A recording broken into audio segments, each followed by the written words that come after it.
திருக்குறளால் வாழ்பவர்கள் ஒரு சிலர், திருக்குறளுக்காக வாழ்பவர்கள் ஒரு சிலர், திருக்குறளாகவே வாழ்பவர்கள் ஒரு சிலர். எனக்கு புத்தர் தெரிந்தது, இயேசுநாதர் தெரிந்தது. இந்த திருவள்ளுவர் நடுவில் இருப்பது யார்? ஆகவே எனக்கு உங்களால் இந்த கணக்குக்கு விடை தர முடியுமான்னு கேட்டாங்க. இந்த மாதிரி கணக்குக்கு விடை தருமான்னு கேட்டது கணக்கு பண்ற மாதிரி ஆயிப்போச்சு. தமிழ்நாடு முழு சுற்றுப்பயணம் போயிட்டே இருந்த காலகட்டங்களுங்க. ஒரே ஆண்டில் ஒரு கட்டத்திற்கு 1 லட்சம் உறுப்பினர்களை சேர்த்தோம். எத்தனை பேருக்கு விருது கொடுத்திருக்கீங்க? நீங்க அதிர்ச்சி அடையக்கூடாது. நான் கொடுத்திருக்கின்ற விருது உலகத்திற்கு மையத்தின் சார்பில் 5 லட்சம் பேர். ஒரு 7 சீர் கொண்ட இந்த ஒரு வெண்பாவில் அசைகளை மாற்றி மாற்றி போட்டால் அசை சீர்களை எத்தனை வகையான அமைப்புகள் கிடைக்கும், வேறுபட்ட அமைப்புகள், ஓசை வேறுபட்ட அமைப்புகள் கிடைக்கும்னு ஆராய்ந்தாங்க. ஒரு பெரிய முடிவு கிடைச்சதுங்க. நீங்க ஏதோ விடுதலை புலிகளுக்கான ஆதரவு மாநாட்டை நிறுத்த சொன்னாங்க. அதனால நாங்க மாநாட்டை முதல்ல என்ன நடக்குதுன்னு பாக்குறதுக்காக வந்திருக்கோம். ஒரு கட்டத்தில் என்ன இந்த மாநாட்டால் பல்கலைக்கழகத்துக்கு குறை வரணும்னா நான் இன்றைக்கே எழுதி கொடுத்துட்றேன், நான் பல்கலைக்கழகத்தை விட்டு நீங்குகிறேன்னு எழுதி கொடுத்துட்றாங்க. அந்திமலை வாசகர்களுக்கு அன்பான வணக்கங்கள். நமது குரல் பாட்காஸ்ட் நிகழ்ச்சியில் இன்றைக்கு நாம் சந்திக்க இருக்கின்ற திருக்குறள் ஆளுமை, திருக்குறள் மாமுனிவர் என்று எல்லாராலும் போற்றப்படுகின்ற மூத்த திருக்குறள் பேராசிரியர், திருக்குறள் தூயவர், திருக்குறள் புனிதர் என்று பல்வேறு அடைமொழிக்கு சொந்தக்காரர் திரு திருக்குறள் மோகனதாஸ் ஐயா அவர்களே. ஐயா வணக்கம். ஐயா வணக்கங்க. ஐயா, உங்க திருக்குறள் அப்படின்னு சொல்லும்போது இப்போ வரக்கூடிய எல்லாருமே பேரோட திருக்குறள் முனுசாமி அவர்களை சொல்லுவோம். இப்போ திருக்குறள் அப்படின்னாலே உங்க பேர் தான். திருக்குறள் மோகனதாஸ்னா தெரியாதவங்க இருக்க முடியாது. நீங்க கிட்டத்தட்ட உங்களுடைய வயது இப்போ 79. நீங்க கிட்டத்தட்ட ஒரு 68 வருஷமா திருக்குறள் பணி ஆட்டிட்டு இருக்கீங்க. 11 வயசுல ஆரம்பிச்சு. உங்களுடைய திருக்குறள் பணி எப்படி தொடங்கியது, எப்படி வந்தது, அதை மட்டும் கொஞ்சம் சுருக்கமா சொல்லுங்க. நம்ம ராயபுரத்துல முதலாக திராவிட முன்னேற்ற கழகம் சார்பில் திருக்குறள் அறிவாலயம் தொடங்குறாங்கன்னு தெரியும். அங்கதான் முதல் தொடங்குறாங்க. அப்ப தொடங்கிய பொழுது எங்க அண்ணன் அந்த கழகத்தை திராவிட கழகத்தோடு தொடர்புடையவர் என்பதால முதல் ராயபுரத்துல ஒரு கிளை அமைப்பு தொடங்குறார். அந்த கிளை அமைப்பை தொடங்குகின்ற பொழுது என்ன ஆகிறதுனா, முதல்ல நடுவுல திருவள்ளுவர் இருக்கும், அதற்கடுத்து இந்த பக்கம் புத்தர், இயேசுநாதர், அதன் பிறகு கட்சி தலைவர்கள், பேரறிஞர் அண்ணா, தந்தை பெரியார், அப்படின்னா எல்லாரும் கட்சி தலைவர்கள் எல்லாம் பேர் இருக்கும். இது படிக்கிறதுக்கான என்னுடைய அறையாக அமைந்தது. எனக்கு புத்தர் தெரிந்தது, இயேசுநாதர் தெரிந்தது. இந்த திருவள்ளுவர் நடுவில் இருப்பது யார் என்ற ஒரு கேள்வி எனக்கு எழுந்து கொண்டிருந்ததுங்க முதற்கட்டத்துல. அதன் பிறகு என்ன ஆயிற்றுனாக்கா, நாங்க கடற்கரையில சடுகுடெல்லாம் ஆடி முடித்த பிறகு எல்லா நண்பர்களும் ஒன்று சேர்ந்து ஒரு ஹோமியோபதி மருத்துவர் வீட்டிற்கு செல்வோம். அவர் ஒவ்வொரு அறிஞர்களை பற்றி எங்களிடம் சொல்லி வருகின்ற பொழுது, திருவள்ளுவரை பற்றி எங்களிடம் சொல்லுகின்ற பொழுது, இவர் தான் திருவள்ளுவர் என்பதை முதல்ல புரிஞ்சுக்கிட்டாங்க. அப்புறம் என் அண்ணனாரிடம் கேட்டேன், ஆனா அண்ணா திருவள்ளுவர் இருக்க, இதில் என்ன திருவள்ளுவர் என்ன செய்திருக்காருன்னு எனக்கு தெரியணும் அப்படின்னாரு. அப்ப அவர் என்ன செய்தார், மூவா அவர்களுடைய திருக்குறள் தெளிவுரை ஒரு புத்தகம் வைத்து, இதை படித்து பார்ப்பா, உனக்கு தெரியும், எனக்கு அதிகமா தெரியாது அப்படின்னு சொல்லிட்டாருங்க. அந்த புத்தகம் இருந்தது. அது சும்மா பார்த்தன வழி, அதுக்குள்ள ஆழமாக நாங்க போகல. அதன் பிறகு 5ஆம் வகுப்பிற்கு நான் மாநகராட்சி பள்ளியில் தான் படித்தேன். 5ஆம் வகுப்பு படிக்கின்ற பொழுது மாணவர் சங்கத்து மாணவர் தலைவனாகவும், பள்ளி மாணவர் தலைவனாகவும், அந்த மாணவர் மன்ற செயலாளராகவும் நான் வரவேண்ட வாய்ப்பு கிடைச்சதுங்க. அப்போ எனக்கு இருந்த குப்புசாமின்னு ஒரு ஆசிரியர் பெருமகனார். அப்போ அவர் ஒரு திருக்குறள் தெளிவுரை இதே புத்தகத்தை என்னிடம் கொடுத்து, நீ நாளைக்கு கல்வி என்ற அதிகாரத்தை பற்றி இந்த மாணவர் மன்றத்துல அதுல என்ன கருத்து சொல்லப்படுகிறோ அதை பற்றி பேசுங்க அப்படின்னு சொன்னாருங்க. அதான் முதல் முறையாக கல்வி என்ற அதிகாரத்தை எடுத்து நான் படிக்க ஆரம்பித்தேங்க. ஆரம்பித்த உடனே இதுக்கு இடையில என்ன, என் தாயார், நான் பள்ளிக்கூடம் போகின்ற பொழுது அவங்க பழம் விற்று கொண்டிருந்தவங்க, ஒரு பழம் கூட கொடுத்து, மோகன்ராஜ் நீ பெரிய ஆளா வருவியாப்பா அப்படின்னுவாங்க. ஒவ்வொரு தடவையும் இதை கேட்டுக்கிட்டே இருந்தாங்க. அப்போ ஒரு கட்டத்துல சரின்னு, அம்மா நான் பெரிய ஆளா வந்துடுவோம்மா அப்படின்னு சொல்லிட்டோம். ஆனா எதனால் பெரிய ஆளா வரப்போறன்றது எனக்கு அப்பொழுது புரியாமலே இருந்தது. அதன் பிறகுதான் இந்த கல்வி என்ற அதிகாரத்தை படித்த பிறகு, கடற்கரையில சடுகுடாடிய பிறகு ஒரு நாள் நாங்கள் உட்கார்ந்து கொண்டு மண்ணை குவித்து அதன் மேல் உட்கார்ந்து இந்த கடவுள் என்ற அதிகாரத்தை, இந்த கல்வி என்ற அதிகாரத்தை படித்து அதன் பொருள்களை சொன்ன பொழுது, என்னுடைய நண்பர்கள் இந்த வலைப்பின்னுகின்றவர்கள் உட்கார்ந்து கொண்டு எல்லாம் கைத்தட்டி ஆரவாரம் செய்தாங்க. அருமையா இருக்க, இந்த திருக்குறளையும் நீ பரப்பலாமே அப்படின்ற நிலைப்பாடு வந்ததுங்கய்யா. அதான் என்னுடைய முதல் எழுச்சி திருக்குறள் தான். அப்ப என்னுடைய தாய் கேட்டது, நீ பெரிய ஆளா வருவாயான்னு கேட்டாங்களே, இப்ப எதனால் நான் வர முடியும்? திருக்குறளால் தான் நான் பெரிய ஆளாக வரப்போகிறேன் ஒரு முடிவு செய்தங்க. அப்பதான் உடனே திருவள்ளுவர் சிறுவர் சங்கம் என்ற ஒரு அமைப்பு நாங்கள் குழந்தைகளாக சின்ன பிள்ளைகளாக இருக்கின்ற பொழுதே தொடங்கினாங்க. தொடங்கி சமுதாய சீர்திருத்தத்துக்கு தொடங்கினோம் முதல் எடுத்த உடனே. அதாவது யாரும் நாங்கள் இருக்கின்ற 3 தெருக்களில் எதிரே காவல் நிலையம் இருந்தது. 3 தெருக்களில் யாரும் சண்டை கண்ட போடக்கூடாது, யாரும் குடித்திட்டு இந்த ஊர்ல வரக்கூடாது அப்படி என்ற ஒரு கட்டுப்பாடு விடுத்து ஒரு 4 இளைஞர்கள் நாங்கள் சேர்ந்து, இளைஞர்னா சின்ன பிள்ளைகள் சேர்ந்து ஊரை சுற்றி சுற்றி வந்து நாங்கள் இதெல்லாம் செய்வோங்க. ஐயா, உங்களுடைய கல்வி தகுதி, நீங்க வந்து படிச்ச டிகிரி, கிராஜுவேஷன், அதுக்கப்புறம் வந்து முதுகலை என்ன படிச்சீங்க, அப்புறம் முனைவர் பட்டம், அந்த மாதிரி பற்றி சொல்லுங்க. தியாகராயர் கல்லூரி, பழைய வண்ணாரப்பேட்டையில் தியாகராயர் கல்லூரியில பியூசி முதல்ல படித்தாங்க. அதன் பிறகு கணிதவியல் பிஎஸ்சி கணிதம் படித்தாங்க, அங்க முடிந்தது. அதன் பிறகு நான் எப்படி என்ன செய்ய, அதன் பிறகு தமிழ் இலக்கிய அமைப்புகள் நிறுவி நான் தமிழ் பரப்ப ஆரம்பித்தேன். அன்னை கலை இலக்கிய நற்பணி மன்றம்னு பரப்ப ஆரம்பித்தோம். ஆரம்பித்த பிறகு எல்லோரும் என்ன செய்தாங்க, நீ கணிதம் படித்ததை விட ஒரு பொறியாளராக நீ போவது நினைக்கிற, அதை விட ஒரு தமிழ் பேரறிஞராக போனால் அது மிக சிறப்பாக இருக்கும், அதில் திருக்குறள் உனக்கு பெரிய ஈடுபாடு உண்டு இருக்கிறதால அதுக்கு அதில் போகலாம் என்று சொன்னார்கள். சரி, இது ஒரு நல்லதாக தோன்றியது. அப்போ உடனே நான் வந்து உடனே பச்சைப்பன் கல்லூரிக்கும் மாநில கல்லூரிக்கும் அப்போ விண்ணப்பித்திருந்தேங்க. எனக்கு கடைசியில் வந்து ஒரு சில தடைகள் வந்த பிறகு கடைசியில் மாநில கல்லூரியில் முதுகலை படிக்கின்ற ஒரு வாய்ப்பு எனக்கு கிடைத்ததுங்க. அங்கே மாநில கல்லூரி 70-72 முதுகலைன்னு முடித்தாங்க. அந்த முடித்த உடனே எனக்கு கடைசியில் சென்னை பல்கலைக்கழகத்திலேயே பேராசிரியர் சஞ்சீவி, தமிழ் தொண்டர் சிறுவை மோகன சுந்தரனார் இவருடைய முன் இணைப்பின் காரணமாக பல்கலைக்கழக திருக்குறள் ஆய்வு மையத்திலேயே திருக்குறள் ஆய்வாளர் என்ற பதவி எனக்கு கிடைத்ததுங்க.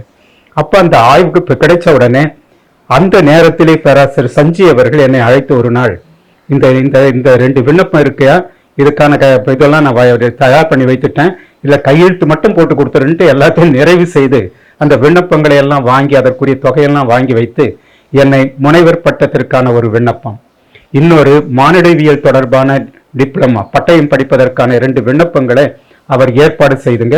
அதை முதல்ல அங்க படிக்க ஆரம்பித்தாங்க. அப்ப பேராசிரியர் சஞ்சீவரிடம் பழந்தமிழ் நூல்களும் திருக்குறளும் என்ற தலைப்பை முதல்ல எடுத்தாங்க.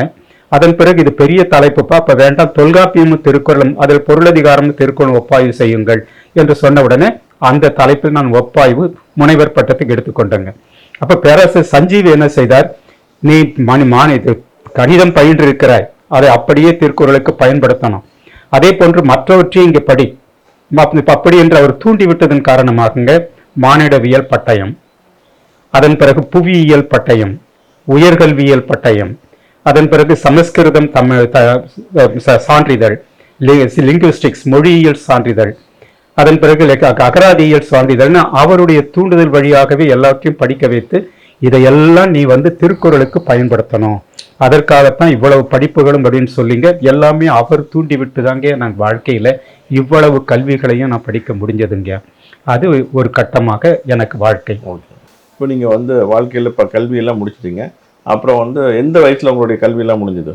21 வயதில் ஏறத்தாழ 22 வயதில் முதுகலை முடிக்கிறேங்க. கல்வி என்று வருகின்ற பொழுது இங்கே ஏறத்தாழ 5 ஆண்டுகள், மானிடவியல் 2 ஆண்டுகள், புவியியல் 2 ஆண்டுகள், உயர்கல்வி 1 ஆண்டு, மற்ற சான்ஸ்கிருதம் எல்லாம் படித்த ஒரு 5 ஆண்டுகளுங்க. அப்ப எனக்கு 27 வயது கிட்ட நாங்க அதவை வருகின்ற காலத்துக்குள் இந்த படிப்புகள் எல்லாம் முடிச்சிடுறோங்க. அதுக்கப்புறம் நீங்க திருமணம் ஆயிட்டா அதுக்கு முன்னாலே? அதுதான் ஒரு பெரிய கதை எங்களுடைய வாழ்க்கை. என்னிடக்க நம்ம திருக்குறள் நான் பரப்பிக் கொண்டிருந்த காலம் 21 வயது. பரப்பிக் கொண்டிருந்த பொழுது திருக்குறள் முழுதும் நான் கொஞ்சம் படிக்க ஆரம்பித்தேன். அந்த நேரத்தில் காமத்துப்பாலை படித்தேன். காமத்துப்பாலை படித்த உடனே ஏதோ ஒரு துளி எனக்கு தட்டியது. என்னடா இந்த காமத்துப்பால்ல முதல் சொல்றாரு, அணங்குகள் ஆய்மயில்களோ கணங்குடை மாதர்கள்னு சொல்றாரு. அங்கு அணங்கு என்பது குறிஞ்சி நில குறி வருகிறது. ஆய்மயில் என்று சொல்லக்கூடியது குறிஞ்சி நில கருப்பொருள். அப்ப அந்த தலைமகள் குறிஞ்சி நிலத்துக்குரிய தலைமகள். இங்கே வருகின்ற தலைமகன் இருக்கான் பாருங்க, கொங்கன் துறைவன் அப்படின்னு வருது, அவன் நெய்தலுக்குரிய தலைமகன். சங்க இலக்கிய மரபின்படி இவர்கள் வராங்க. அப்ப குறிஞ்சி நில தலைமகள் நெய்த நில தலைமகன் 2 பேரையும் மாசுக்கா அவர் ஒன்று சேர்க்கிறார். காதல் மனம் தான் கொண்டு வரார், கலப்பு மனத்தையும் கொண்டு வரார். அப்ப நான் என்ன நினைத்தேன், ஏன் இதை போன்று நம்ம திருக்குறள் படித்த நாம் ஏன் முன்னெடுத்து செல்லக்கூடாது? ஒரு காதல் மனமும் அல்லது கலப்பு மனமும் நாம் செய்து கொள்ள வேண்டும் என்ற நிலைப்பாட்டிற்கு நான் வந்தேங்க. அப்ப என்னுடைய நண்பர்கள் திருக்குறள் அன்னை கலை இலக்கிய நற்பணி மன்றம் வைத்துக்கொண்டு எல்லாருக்கும் நான் பயிற்சி கொடுத்து கொண்டிருந்தேன். திருக்குறள் கவிதை பயிற்சி, எல்லா பயிற்சியும் வட சென்னையில திருக்குறள் கவிதை பயிற்சி மிக சிறப்பாக செய்து கொண்டிருந்தேன். நான் பட்டிமன்றமே கவிதை நடக்கும் அந்த அளவுக்கு நாங்கள் செய்து கொண்டிருந்த பொழுது நண்பர்களையும் அழைத்து, ஏன் நாம வள்ளுவர் சொல்லுகிறார் கலப்பு மனம் காதல் மனம்ட்டு, ஏன் அதை நாம செய்யக்கூடாதா என்று நான் கேட்டேங்க. இல்ல நீ செய்து காட்டு, முதல்ல நாங்க அப்புறம் பார்க்கிறோம் என்று சொன்னார்கள். சரி, இதுதான் என்னுடைய வாழ்க்கையினுடைய இலக்காக வைத்துக் கொண்டேங்க. என திருக்குறளை வாழ்வியல் ஆக்க வேண்டும் அப்படின்னு வந்தா முதல்ல நடத்தி காட்டணும் அப்படின்னு சொல்லிட்டு, அதன் பிறகு இப்ப நாங்கள் காசிமேட்டில் இருந்த நான் எங்க அண்ணன் வீடு மாறி புதுவண்ணாரப்பேட்டைக்கு வராருங்க. புதுவண்ணாரப்பேட்டையில் செரிய நகர், இஸ்லாமிய சகோதரர்கள் பெரிதும் வாழ்கின்ற ஒரு பகுதி. நாங்க வந்த வீட்டுக்கு கடைசியில ஒரு பெண்மணியார் இருந்திருக்காங்க, சாந்தின்னு ஒரு பெண்மணியார். எங்க அண்ணன் என்னன்னா, நல்ல எண்ணம், நாம இவங்க பாவம் படிக்கிற பொழுதெல்லாம் துன்பப்பட்டு படித்தானே, திருமணத்திலாவது ஒரு நல்ல பெண் கிடைக்கட்டும், பணக்கார பெண்ணாக இருக்கட்டும்ட்டு ஒரு உணவகம்லாம் வைத்து நடத்துகின்ற ஒருவருடைய பெண்ணை அவர் எனக்கு ஏற்பாடு செய்து தயாரா வைத்திருந்தார். அந்த பெண்ணையும் என்கிட்ட வந்து பாடம் கேட்கிற மாதிரி கொஞ்ச நாட்கள் பழக விடுற மாதிரி கொண்டு நிற்க வைத்தார். அதன் பிறகு எங்க அண்ணியார் என்ன நினைத்தாங்கன்னா, அவங்க தங்கை இருக்காங்க, அவங்க 3 கல் வீடுகள், அதாவது கட்டட வீடுகள் உண்டு. இது கொடுத்தா அவனும் தம்பியும் நல்ல முறையில வாழ்வார், மகள் தங்கைக்கும் நல்ல வாழ்வு கிடைக்கணும், அவங்க ஒரு பெண்ணை தயார் பண்ணி வைத்திருந்தாங்க. எனக்கா கலப்பு மனம் வேணும், என்ன செய்யறதுன்னு பார்த்த பொழுது கடைசியில ஒரு பெண்மணியார் என்னோட ஒரு தொடர்பு எழுதினாங்க. எனக்கு இந்த கணக்கு தெரியல, எனக்கு நான் கணக்கில் ரொம்ப குறைந்த மதிப்பெண் தான் எடுத்திருக்கேன், தேர்ச்சி பெறவில்லை, ஆகவே எனக்கு உங்களால் இந்த கணக்குக்கு விடை தர முடியுமான்னு கேட்டாங்க. இந்த மாதிரி கணக்குக்கு விடை தருமான்னு கேட்டதே கணக்கு பண்ற மாதிரி ஆயிப்போச்சு. அதனால அவர்கள் வாழ்க்கையில பார்த்த பொழுது ஒரு ஏழை குடிசையில இருந்தாங்க. அவங்க தாயார் இரவு பள்ளி நடத்தி அதுல வருகின்ற சின்ன தொகையை வைத்துக் கொண்டுதான் குடும்பம் நடத்திட்டு இருந்தாங்க, நல்ல பெயரோடு இருந்தாங்க. அப்ப இதை வைத்துக் கொள்வோம். அப்ப அந்த பெண் கடைசியில என்ன கேட்டாங்க, உங்க வீட்டில் உங்க அண்ணனார் ஒரு பணக்கார பெண்ணை பார்த்திருக்கிறார், உங்க அண்ணியார் தன் தங்கையை பார்த்திருக்கிறார், இதற்கிடையே நான் விரும்பினால் எனக்கு வாழ்க்கை கிடைக்குமா என்று எனக்கு தெரியாது, இருந்தாலும் நான் விரும்புகிறேன் என்ற கருத்தை மட்டும் உங்களிடம் வைத்து விடுகிறேன்னு சொல்லிட்டாரு. அப்ப நான் பார்த்தேன், சரி இதுதான் நாம் நினைத்த அந்த பெண் அப்படின்ற ஒரு நிலைப்பாட்டு எனக்கு வந்ததுங்க. வந்த உடனே நான் உன்னை விரும்புகிறேன் அப்படின்ற ஒரு நிலைப்பாட்டு கொடுத்துட்டாங்க. இது எங்க அண்ணனுக்கும் அன்னைக்கும் தெரிஞ்சிடுது. தெரிஞ்ச உடனே என்ன செய்தாங்க, இவங்க ஒண்ணும் இல்லை, சரி அது தம்பி என்ன விரும்புகிறாரோ அதுதான் அவருடைய வாழ்க்கை அப்படின்ட்டாங்க. ஆனா அண்ணனுடைய அண்ணியாருடைய அம்மா வீட்டு குடும்பம் இருக்கு பாருங்க, அவங்க இதை விரும்பல, எப்படியாவது தொல்லை கொடுக்க என்று நினைத்தாங்க. தொல்லை கொடுத்து அந்த பெண்ணை ரோட்ல எல்லாம் இழுத்து போட்டு அடிப்பாங்க. என்னடா அவங்க படிக்க வருவாங்க, நான் காசிமேட்டுக்கு ஓடி வந்துடுறேன், வீட்டை விட்டு ஓடி வந்துடுறேன். ஏன்னா அங்கேயே நம்ம கலப்பு மனம் காதல் மனம்னு சொல்லிட்டு வேறொரு பெண்ணின் வந்துட்ட பிறகு வீட்டுல மறுபடியும் அண்ணன் முன்னால் வாழ முடியாது என்பதால நான் வீட்டை விட்டு ஓடி வந்துடணும். எங்களுக்கு காசிமேட்ல ஒரு வீடு இருந்தது, பழைய வீடு ஒன்று. அதன் மேல ஒரு கொட்டை போட்டு இரவு பள்ளிகள் நடத்தி பகலும் காலையிலும் மாலையிலும் தான் பள்ளி படித்து கொண்டு தான் நான் முதுகலை படித்துட்டு இருந்தாங்க. அப்ப இவங்க கணிதம் படிப்பதற்காக, தேர்ச்சி பெறாத இருந்தாங்க இல்லைங்களா, கணிதம் படிப்பதற்காக அங்க வருவாங்க பயிற்சி பெறுவதற்காக. இவங்க போகின்ற பொழுது இந்த பெண்ணை அடிக்கிறது, உதைக்கிறது, திட்டுறது, பெரும் கொடுமைகள்லாம் நடக்குங்க. என்னையும் அடிச்சிருவாங்க. அடிச்சுட்டு நான் அடித்ததாக காவல்துறையில பணம் கொடுத்துட்டு வழக்கு போட்டுருவாங்க. வழக்கு மன்ற வரையிலும் போனாங்க. அப்ப அந்த வழக்கறிஞர் அந்த நீதி அரசர் எல்லாவற்றையும் கேட்டுட்டு, என்னையா செய்த அந்த பாவம், காதல் மனம் கலப்பு மனம் திருக்குறள்படி செய்துன்னு நினைக்கிறேன், அதுல அவங்க தொல்லை கொடுக்குறாங்க, அவங்க தொல்லை கொடுக்கறத நீங்க தவறாக பயன்படுத்திக்கிட்டு நீங்க அந்த பிள்ளைக்கு தொல்லை கொடுத்துட்டீங்க, நாளைக்கு இன்னும் 2 நாட்களில் தேர்வு எழுதணும், நீங்க பாதுகாப்பாக இருக்கணும், உங்க வண்டியிலே அவனை ஏற்றுக்கொண்டு போய் வீட்டுல விட்டுட்டு முழு பாதுகாப்பு இனி நீங்க தான், எந்த ஒரு தவறு நடக்கக்கூடாதுன்னு சொன்னாங்க.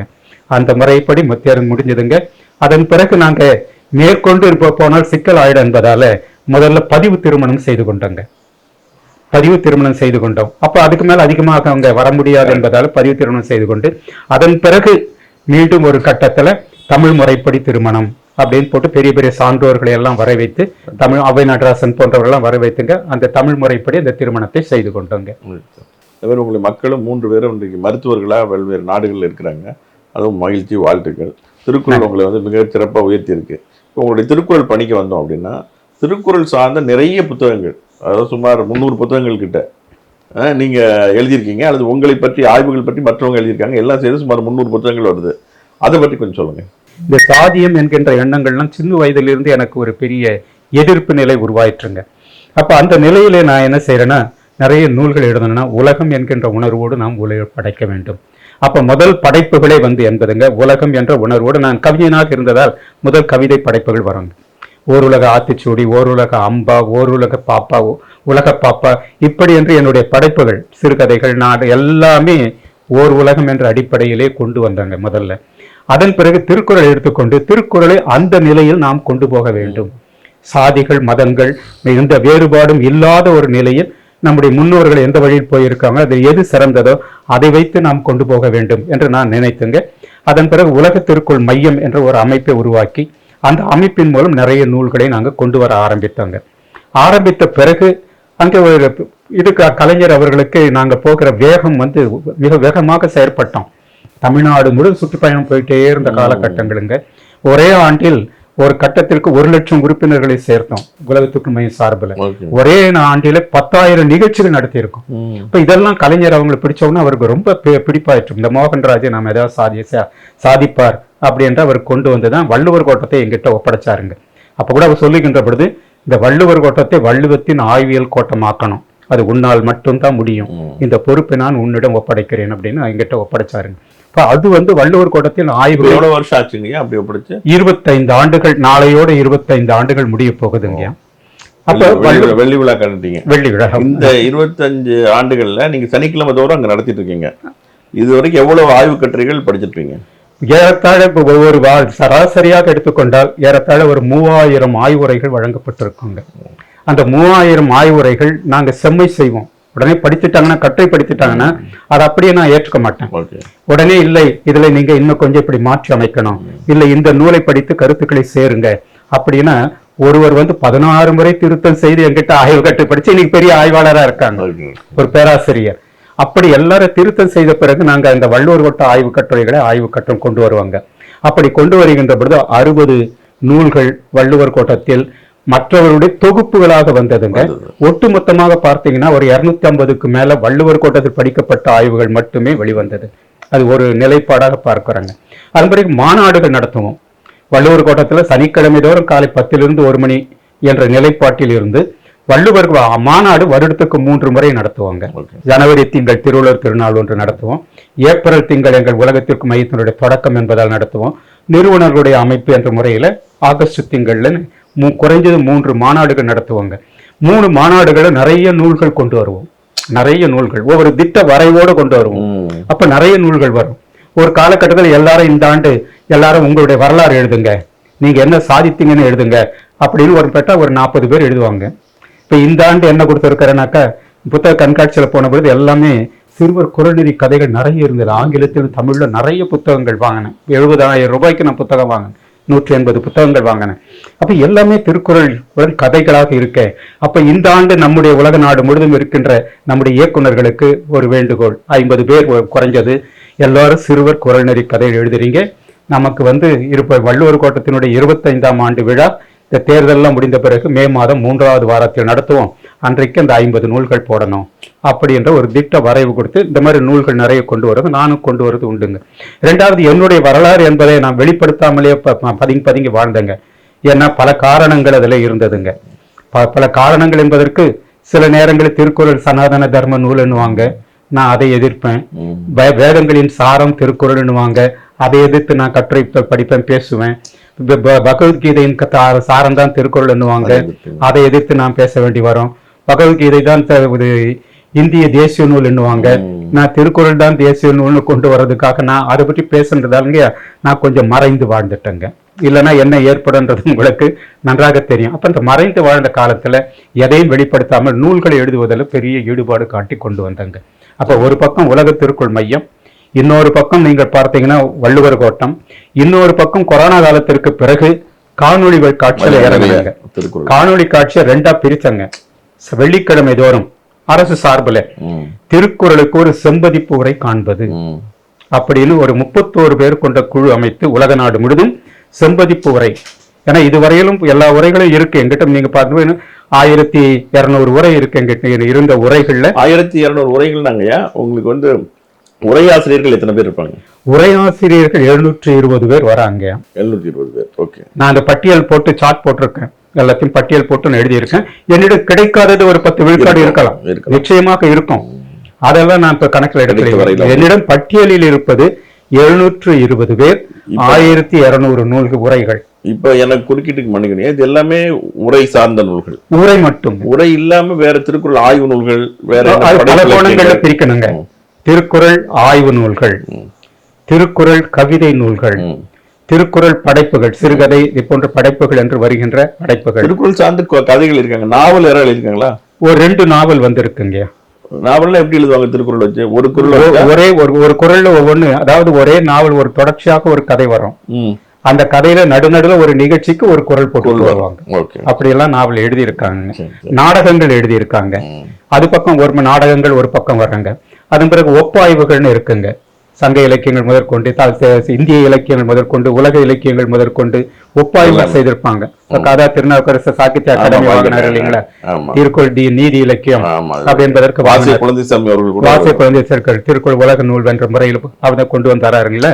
அந்த மாதிரியான பார்வையில் ஒப்பாய்வுகள் உண்டுங்க. இன்னொன்று இருக்கு, சான்றோர் பெருமக்கள் தங்களுடைய வரலாறுகளை தாங்களே படைத்திருக்காங்க. அது ஒரு பக்கமாக நாங்க வரிசைப்படுத்துறோம். இன்னொன்று அமைப்புகள் என்னென்ன சாதித்தார்கள் அதை நாங்க ஒரு பக்கம் வரிசைப்படுத்துறோம். இப்படி பல கோணங்கள்ல என்னுடைய நூலகத்தை பொறுத்தவரை, என்னுடைய நூலகம் என்பது உலகத்திலே மிகப்பெரிய நூலகங்கள்ல திருக்குறள் நூலகங்களில் ஒரு நூலகங்க. இந்த நூல்களை இப்படி பயன்படுத்துறங்க. ஒரு 5000க்கு மேல இருக்குமா புத்தகங்கள்? என்னிடம் பல கோணங்கள்ல இருக்குங்க. முதல்ல திருக்குறள் முழுதும் வந்துடுங்க. அதன் பிறகு சங்க இலக்கியங்கள், ஏன்னா திருக்குறளோடு சங்க இலக்கியங்களும் இலக்கியங்களும் ஒப்பாய்வதால் அந்த தொல்காப்பியம் சங்க இலக்கியம் தொடர்பானது கொஞ்சம் ஒரு பகுதியில் வரங்க.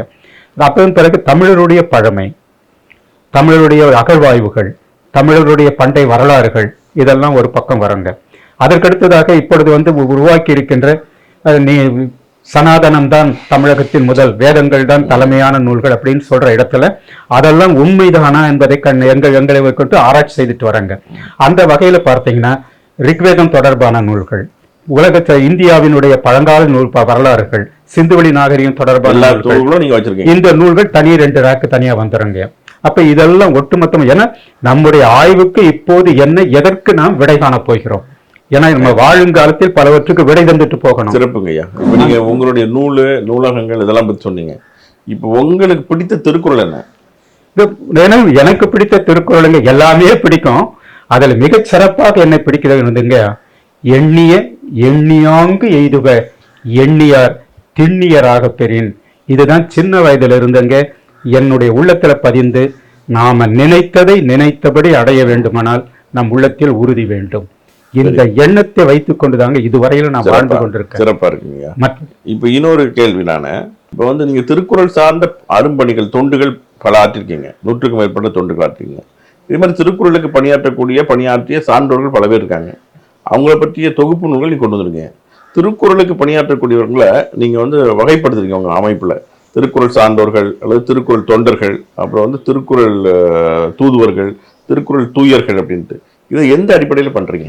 நாங்க திருக்குறளுக்கு நாங்க எப்படி பார்க்கிறோம்ங்க, திருக்குறளால் வாழ்பவர்கள் ஒரு சிலர், திருக்குறளுக்காக வாழ்பவர்கள் ஒரு சிலர், திருக்குறளாகவே வாழ்பவர்கள் ஒரு சிலர். இந்த 3ஆக நாங்க பறித்து பார்க்கிறோங்க. திருக்குறளால் வாழ்பவர்கள் அப்படின்னு வருகின்ற பொழுது இவங்க திருக்குறளுக்கு உரை எழுதுவாங்க, சிறுகதை எழுதுவாங்க, திருக்குறள் அடிப்படையாக கொண்டு கட்டுரை எழுதுவாங்க, செய்வாங்க, திருக்குறள் பரப்புவாங்க. இதெல்லாம் திருக்குறளால் வாழ்பவர்கள். திருக்குறளுக்காக வாழ்பவர்கள்னா பல கோணங்கள்ல அவங்க உட்கார்ந்து கொண்டு திருக்குறளை ஒரு பக்கம் பரப்புவாங்க, திருக்குறளை வாழ்வியல் ஆக்குவாங்க, திருக்குறளை ஆய்வுகள் ஆக்குவாங்க. இப்படி ஒரு நிலைப்பாடு ஒண்ணு வரங்க. அவங்களை நாங்க 2வது நிலையா கொண்டு வரோம். இந்த 2வது நிலையில் இருக்கின்றவர்களை இன்னொரு வகை பிரிக்கிறோம், திருக்குறள் தூதர்கள் அப்படின்னு பிரிக்கிறோம். திருக்குறள் தூதர்கள்னா புலால் உண்ணக்கூடாது, புகைப்பிடிக்க கூடாது, கள்ளருந்த கூடாது, ஒருவனுக்கு ஒருத்தி என்று வாழ்ந்து காட்ட வேண்டும், லஞ்சம் கொடுத்தளோ வாங்கல் கூடாது, சமய குறியீடுகள் அணியக்கூடாது, திருக்குறளையே தம் வாழ்க்கை நெறியாக கொள்ளணும், அதை பரப்புவதை முதன்மையாக ஒரு 10 கட்டளை உண்டுங்க. அதன்படி வருகின்றவர்கள் எங்களுக்கு தூதர்கள் ஆகிறார்கள். அதன் பிறகு இருப்பவர்கள் புனிதர்கள். அதாவது அந்த புனிதர்கள் என்பவர்கள் வாழ்க்கை முழுதும் அவங்களுக்கு திருக்குறள் தாங்க, திருக்குறளையே தம் வாழ்க்கையாக எடுத்துக்கொண்டு வாழ்கின்றவர்கள் புனிதர்களாக கொண்டு வராங்க. அந்த மாதிரி திருக்குறள் புனிதர்கள்னு ஒரு புத்தகம் போட்டுங்க. அந்த அதுல இப்ப யார் யார் பட்டியல் இருக்காங்க? இப்ப 7 பேரை நாங்க புனிதர்களாக நாங்க தேர்வு செய்திருக்கோங்க உலக நாடுகள்ல. சரி. அப்படின்னு பார்த்தா சுவாமி சிவானந்தான்னு கேரளாவில் ஒரு 40 கிராமங்களை ஒருங்கிணைத்து முழுவதும் திருக்குறள் வழியிலேயே அவங்கள வாழ வைத்த ஒரே பெருமகனார் சுவாமி சிவானந்தாங்க. அதற்கடுத்தது கோபி சிங்கன் என்று இப்ப தஞ்சாவூர்ல இருக்காருங்க. அவர் முழுதும் வாழ்க்கையை முழுவதும் திருக்குறளாக கொண்டவர்கள். அவங்க மகளார் 2 பேர் மகளார் 2 பேருமே திருக்குறள் ஒப்பிப்பாங்க 1330. அவங்க மனைவியார திருக்குறள் முழுதையும் ஒப்பிப்பாங்க. இப்ப அவரே திருக்குறளுக்கு எல்லா குழந்தைகளுக்கும் பயிற்சி கொடுத்துட்டு வர்றார். நினைவாற்றல் பயிற்சி கொடுத்து ஏறத்தாழ 60 குழந்தைகளை அரசு விருது பெறுமாறு செய்தார். இப்போ 66 பேருக்கு அவர் கொடுத்துட்டு வராங்க. அப்ப அப்படி வருகின்றவர் அங்கே திருவள்ளுவர் கோயில் அமைத்து எல்லாம் அவங்க வாழ்க்கையே திருக்குறளா கொண்டு போறாங்க பாருங்க. அந்த வகையில் அவர் புனிதராகிறாருங்க. இன்னொரு ராசமாணிக்கம்ட்டு வேளா ராசமாணிக்கம்னு பேருங்க. ஈரோடுல இருந்தார். தந்தை பெரியாருடைய வீட்டுக்கு பக்கத்திலே தான் இருந்தார். அவர் திருக்குறளை பரப்புறதுல தன்னுடைய பொருளெல்லாம் கொட்டி அவர் தெளிவாக எல்லாருக்கும் வாழ வைத்தார். இப்ப அவரை நம்ம இதுல கொண்டு வந்துடுறோம். அதற்கடுத்து ராம கோவிந்தன் இப்ப கரூர்ல இருக்கார். அவர் எல்லாமே அவர் கடை தேக்கு வேறு எல்லாம் வீட்டு நிகழ்ச்சிகள் எல்லாமே திருக்குறள் படியே வாழ்கின்ற ஒரு நிலைப்பாடுங்க. இன்னொன்னு கேப்டன் சாமிநாதன் ஒருவர்.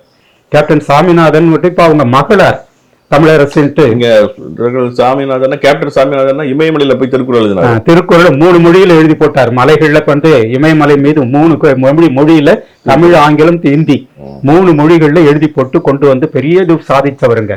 அவர் வாழ்க்கை முழுதும் திருக்குறளாக கொண்டு போனார். திருவள்ளுவர் கோயில் கட்டினார். திருக்குறள் பரப்பினார். இப்ப உங்களை திருக்குறள் பார்க்க வர்றாருனாக்கா ஐயா ஒரு குறள் சொல்லுங்கன்னு சொல்லுவார். சொல்லிட்டு உடனே நீங்க குறள் சொல்லிட்டீங்கன்னா உடனே ஒரு இனிப்பு உங்க கையில கொடுத்துருவார். இப்படி ஒரு பையில இனிப்பு வைத்துக் கொண்டே போய் யாரை சந்திக்கிறாரோ அவங்களுக்கெல்லாம் ஒரு இனிப்பு கொடுத்துக்கிட்டே போவாருங்க. அப்படி வாழ்ந்தவர் அவர். இன்னொருவர் நீங்க பார்த்தீங்கன்னாங்க இப்ப நயம்பு அறிவுடை நம்பின்னு ஒருவர் இருக்கார். முனைவர் பட்டம்லாம் வாங்கியிருக்கார். நிறைய சிறப்புகளை நூல்கள் நிறைய எழுதியிருக்கார். ஒரு 30 நூல்களுக்கு மேல எழுதியிருக்கார். அவருக்கு குன்றக்குடி அடிகளாரோடு இணைந்து தொண்டு செய்து எல்லாருக்கும் செயற்பாட்டு அடிப்படையில கொண்டு போய் மக்களுக்கு தொண்டு செய்தார். குடும்ப வாழ்க்கை முழுதும் திருக்குறள் வழியில நடத்தினாருங்க. அடுத்து தலைமை நிலையில் இருக்கக்கூடியவன் நான்.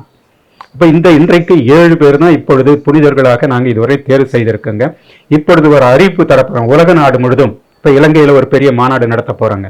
இந்த வரலாற்று மாநாடு, சான்றோருடைய வரலாற்று மாநாடு பெரிய அளவில் நடத்த போறோம். இப்ப இருக்கிற இந்த போர் பற்றிய நிலைப்பாடு இருக்கிறதால ஜூன் மாதத்தில் நடத்த வேண்டிய மாநாடு கொஞ்சம் தள்ளி போடலான்னு திட்டமிட்டு இருக்கோம். ஏன்னா இலங்கையும் கொஞ்சம் நெருக்கடியில் மாட்டிக்கும் போல தெரியும். ஒரு குறுக்கீட்டுக்கு மன்னிக்கணும். இப்ப நீங்க திருக்குறள் புனிதர்கள் சொன்னீங்க, 7 பேர் சொல்றீங்க. இப்போ அதுல தலைமை பீடத்துல நீங்க இருக்கிறத சொல்றீங்க. இது திருக்குறள் வாழ்வாக வரித்து கொண்டவர்கள் இது எல்லாருமே இல்லையா? இப்போ இதுல வள்ளுவர் யான் எனது என்று செருக்கிருப்பான்னு சொல்றாரு. இங்கான்று இவருக்கு தன்னைன்னு சொல்றாரு. இப்போ இதெல்லாம் திருக்குறள் புனிதத்தில் வள்ளுவத்தை வாழ்வாக வரித்துக் கொள்வதற்கு இதெல்லாம் முரணா இல்லையா? அதாவதுங்க நான் என்கின்ற நிலையில கொண்டு போய் விளம்பரப்படுத்துகின்றவர்கள் அல்ல இவர்கள். திருக்குறள் வாழ வைக்க வேண்டி என் கடமை. முதல்ல நான் திருக்குறள் வழி வாழ வேண்டும். அதன் பிறகு திருக்குறள் படி திருமணங்கள், நிகழ்ச்சிகள் அனைத்தையும் நாம் நடத்த வேண்டும். மக்களை நல்வழிப்படுத்தி கொண்டு போக வேண்டும். அப்படி என்று நினைக்கின்றவர்கள் தாங்க தூயர்கள். அதனால அவங்க தன்னை பெரிய அளவுக்கு விளம்பரப்படுத்திக் கொள்வது இல்லைங்க. இப்ப நானே இத்தனை ஆண்டுகள் 69 ஆண்டுகள் ஏறத்தாழ என்னுடைய வாழ்க்கை இருக்குன்னா கூடங்க நான் யார் என்று யாருக்குமே சரியா தெரியாது. என்ன தெரியும், மோகன்ராஜ் சென்னை பல்கலைக்கழக திருக்குறள் ஆய்வு மையத்தில் பேராசிரியராக இருக்கிறார். முத்தமிழறிஞர் டாக்டர் கலைஞர் அவர்கள் திருவள்ளுவர் விருது பெற்றார். இப்பொழுது இருக்கின்ற முதல்வர் ஸ்டாலின் ஐயா அவர்கள் கையில் திருக்குறள் செம்பதிப்பு உரை விருது பெற்றார். அவருக்கு இப்பொழுது 1.5 கோடியில் கலைஞர் இல்லம் கொடுத்திருக்கிறார்கள். சரியா செய்கிறார். வள்ளுவர் கோட்ட ஆய்வரங்குகளை நடத்தி வருகிறார். சில நூல்கள் எழுதியிருக்கிறார். அப்படின்னு ஒரு சில பகுதி தாங்க எல்லாருக்குமே தெரியும். அதனால நான் யார் என்று யாருக்குமே வெளிப்படுத்தலைங்க. இப்ப இவ்வளவு நூல்கள் 300 நூல்கள் வந்திருக்குனாக்கா ஒரு 3 பல்கலைக்கழகம் வெளியிட்ட நூல்கள் மட்டும்தாங்க மதிப்புரைக்கு நூல்களுக்கு அனுப்பப்பட்டது. அதுக்கு முன்ன எந்த நூலையும் நான் மதிப்புரைக்கு அனுப்பினது இல்லைங்க. பரிசு போட்டிக்கும் நான் அனுப்பினதே கிடையாது. எந்த நூலையும் அனுப்பினது கிடையாது. அதன் பிறகு 70 வயதில் 70 சாதனைகள் ஒரு புத்தகம் போட்ட பிறகுதான் எல்லா இதழ்களுக்கும் அனுப்புனாங்க. இப்படியும் ஒரு மனிதனான எழுத ஆரம்பிச்சாங்க. எனக்கு உடனே ஒரு பயம் வந்துடுது. சரி, இனிமேல் நாம விளம்பரப்படுத்தக்கூடாது, முதல்ல அடங்கணும். ஒரு குறிப்பிட்ட வயது வருகின்ற வரையிலும் நாம எல்லாவற்றையும் அடங்கி வாழணும், தன்முனைப்பு நமக்கு கூடாதுன்னு சொல்லி முழுதும் மறைச்சு வாழ்ந்தங்க. இப்போதாங்க நான் மோகன்ராஜ் யாருன்றது புத்தகம் எழுதிட்டு வரேங்க. 100 சாதனை படைத்த ஒரு தமிழர் அப்படின்னு ஒரு நிலைப்பாடு, 1000 புதிய ஆய்வு முடிகள் தந்த ஒரே தமிழன் உலகத்தில் அப்படின்னு புத்தகம். அதாவது சாதனைகளை மட்டும் நான் வெளிப்படுத்துறமே தவிர, இப்ப திருக்குறள் சார்ந்த சாதனைகள் அப்படின்னு வரும் பொழுது நீங்க இப்ப சொல்றீங்க இல்லையா 100 சாதனைகள், அதுல வந்து குறிப்பிட்டு சொல்லப்படியா நீங்க ஒரு 10 சாதனைகள் சொல்லுங்களேன். ஒன்றுங்க, நான் இப்பொழுது இவ்வளவு நூல்களை எழுதணும் இல்லைங்களா, அந்த நூல்களை எப்பொழுதுமே நான் எழுதுகின்ற எந்த கட்டுரையானாலும் எந்த புத்தகமானாலும் ஒரு புதிய முடிவு இருக்க வேண்டும் என்ற முடிவோடு இறங்கினாங்க. எங்க பேராசிரியர் சஞ்சீவி அவர்கள் என்னை துறையில வைத்த பொழுது முதல்ல ஒரு கட்டுரையை இந்திய விடுதலை வெள்ளி விழா மாநாடு நடத்த இருந்தது. அப்பொழுது நான் கலைக்களஞ்சியத்தில் நான் ஆய்வு செய்து கொண்டிருந்தேன், அடைவுகள் எல்லாம் செய்து கொண்டிருந்தேன், தொகுப்பாய்வுலாம். அப்போ பேராசிரியர் சஞ்சீவ் அவர்கள் ஒரு தலைப்பு கொடுத்தாங்க, டாக்டர் தேப்பூமி அவர்களின் சமய ஆய்வு கட்டுரைகள், அதெல்லாம் தொகுத்து ஒரு ஆய்வு தாங்க அப்படின்னு சொன்னாருங்க. சொன்ன உடனே எனக்கு, நான் சின்ன பையன், 25 வயது தான் அப்பொழுது எனக்கு இருக்கு. அவரை பெரிய பெரிய வல்லுனர், தேப்பூமின்றது மிகப்பெரிய வல்லுனர், அவரை பற்றி நான் ஆய்வு செய்வதான் போட்டு முதல்ல போய் கொஞ்சம் தயங்கி நின்னேன். முடியும் மோகன்ராஜ், நீ போய் செய் அப்படின்னாரு. சரி, நான் ஆய்வு செய்துட்டேங்க. செய்த பிறகுதான் என்ன ஆயிற்றுன்னா, அந்த ஆய்வு செய்த பொழுது என்னென்ன சிறப்புகள் இருக்கோ என்று கண்டுபிடித்த பிறகு சிறப்பு இன்மைகள் சிலது கண்டுபிடிச்சிட்டேன், அதையும் பட்டியலிட்டேன். பேராசிரியர் சஞ்சீவிடம் கொண்டு போனேன். ஐயா, இந்த மாதிரி இருக்கு, இவ்வளவு பெரிய சிறப்புகள்லாம் இருக்கு, அதுல இந்த சின்ன குறைபாடுகள் இருக்குங்க. குறைபாடுகளா? அவ்வளவு பெரிய அறிஞர் உறுதிப்படி சொல்ல முடியுமா? ஐயா, நான் வந்து சொல்ல முடியுங்க, என்னென்ன அப்படி கண்டுபிடிச்சிங்க? ஒண்ணு, அவர் பாரதிதாசனை மறுத்து விட்டு பாரதியாரை புகழ்ந்து பாடிக்கொண்டிருப்பார். அது ஒரு நிலை. தேசியம் என்ற உணர்வோடு தான் எல்லாத்தையும் படைக்கின்ற பொழுது சில தமிழியம் என்ற உணர்வில் சிலது குறையும். இரண்டாவது, அவர் தருகின்ற தொடர் இருக்கு பாருங்க, ஒரு பெரிய பேராகிராஃபே ஒரு தொடரா இருக்கும், 100 சொற்கள் கொண்ட ஒரு தொடரா இருக்கும். இதை வந்து படிக்கின்ற பொழுது ஒரு சோர்வை உண்டாக்கும். இது மாதிரி ஒரு 7-8 விடுதலை கொடுத்து கொண்டு போனேன். நீ மாநாட்டில் படிக்க போறியா, என்ன செய்ய போற, நான் உண்மையா நம்புறியா அப்படின்ட்டார். ஐயா, உண்மையில் நான் கண்டறிந்தது தான், உறுதியா சொல்லுவியா, யாராவது அடிக்க ஆரம்பிச்சா என்ன செய்வா அப்படின்னா, நான் தெளிவாக கொடுக்கங்கய்யா, நல்லமைகளையும் சொல்லியிருக்கிறேன், அல்லவைகளையும் சொல்லியிருக்கிறேன், உறுதிப்பாட்டில் நிற்பியா அப்படின்னாரு. நிச்சயமாக நான் புள்ளிவர அடிப்படையில் தான் தந்திருக்கிறேன். இப்படி மாநாடு நடந்ததுங்க. மாநாடு நடந்தவுடனே எல்லாரும் கைத்தட்ட ஆரம்பிச்சாங்க. எங்க பேராசிரியருக்கு பெரிய மகிழ்ச்சி ஆயிற்று. அப்பதான் சொன்னார், உன்னால் புதிய புதிய ஆராய்ச்சி முடிவுகள் தர முடியும் அப்படின்னு உடனே ஒரு முடிவு எடுத்தாங்க. நாம் எந்த ஆய்வை முன்வைத்தாலும், எந்த ஒரு நூலை முன்வைத்தாலும் அதில் புதியதொரு ஆய்வு இல்லாமல் நாம் எதையும் கொண்டு போக. திருக்குறள்ல நீங்க சொன்ன முக்கியமான ஆய்வு முடிவுகள் சொல்லுங்க. முக்கியமான ஆய்வு முடிவுகளுங்க, ஒண்ணு முதல் அதிகாரம் கடவுள் வாழ்த்துன்னு இருக்குங்க. ஆனா கடவுள் என்ற சில சொல்லு திருக்குறள்ல கிடையாது. கடவுளை பற்றிய சிந்தனையும் அவர் கிடையாது. அவர் என்ன செய்யறார், சமயங்கள் சொல்லுகின்ற கடவுள் என்பது ஒரு வகை இருக்கு, 8 வகை பண்புகள் சொல்றாங்க. சமணம், பௌத்தம் எல்லாமே 8 வகை பண்புகள் கடவுளை குறிக்குன்னு சொல்றாங்க. அதை மட்டும் எடுத்துக்கிறார்.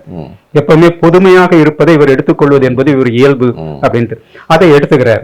அப்ப இவர் என்ன செய்யறார், கடவுள் என்பது பிறப்பிலி, இறப்பிலி, தாய் தந்தையிலி அப்படியெல்லாம் என்னன்னு சொல்லுவாங்க. அதெல்லாம் இல்ல. மனிதன் இன்றைக்கு வாழ வேண்டுமானால் மனிதம் மலர வேண்டும், மனித பண்புகள் செழிக்க வேண்டும் என்று சொன்னால் மனிதனுக்கு ஏற்ற பண்புகளின் அடிப்படையில் ஒரு இறைமையை படைக்க வேண்டும் நினைக்கிறார். அப்ப இவர் வந்து கடவுளை படைக்கல, இறைவனை படைக்கிறார். அதுலதான் ஆதி பகவன், வாலறிவன், மலர்மிசை ஏகினான், வேண்டுதல் வேண்டாமையலான், இப்படி எல்லாம் கொண்டு வந்து எண்வகை குணத்தானாக கொண்டு வந்து படைக்கிறார். அப்ப நான் ஒரு முடிவு எப்படி கொண்டு வந்தாங்க, திருவள்ளுவர் திருக்குறளை வைத்தவுடன் கடவுள் வேறு, இறைவன் வேறு, தெய்வங்கள் வேறு, இந்த மூன்றையும் வேறுபடுத்தி நூல்களை எழுத ஆரம்பித்தாங்க. அப்ப இது ஒரு முடிவாக நான் கொண்டு வந்தாங்க. இன்னொரு முடிவு, நான் அறிவியல் படித்தவன் என்பதால வேறொரு முடிவு கொண்டு வந்தாங்க. என்னன்னா, பரிமேலருடைய அந்த காலத்து பழைய நூல்களை எடுத்துக்கொண்டு அது இலக்கணப்படி இருக்கும். அந்த இலக்கணங்கள்ல ஒவ்வொன்னா அசை சீர்னு சொல்லுவாங்க யாப்புல, அதையெல்லாம் பிரிச்சுங்க. ஒரு 7 சீர் கொண்ட இந்த ஒரு வெண்பாவில் அசைகளை மாற்றி மாற்றி போட்டால், அசை சீர்களை எத்தனை வகையான அமைப்புகள் கிடைக்கும், வேறுபட்ட அமைப்புகள், ஓசை வேறுபட்ட அமைப்புகள் கிடைக்கும் ஆராய்ந்தாங்க. ஒரு பெரிய முடிவு கிடைச்சதுங்க. 16,384 வேறுபட்ட வடிவங்கள் கிடைக்கும் வந்ததுங்க. உலகமே அதிர்ந்து போச்சு. 16,384 தொடை, 16,304 வகையான வேறுபட்ட அமைப்புகள்.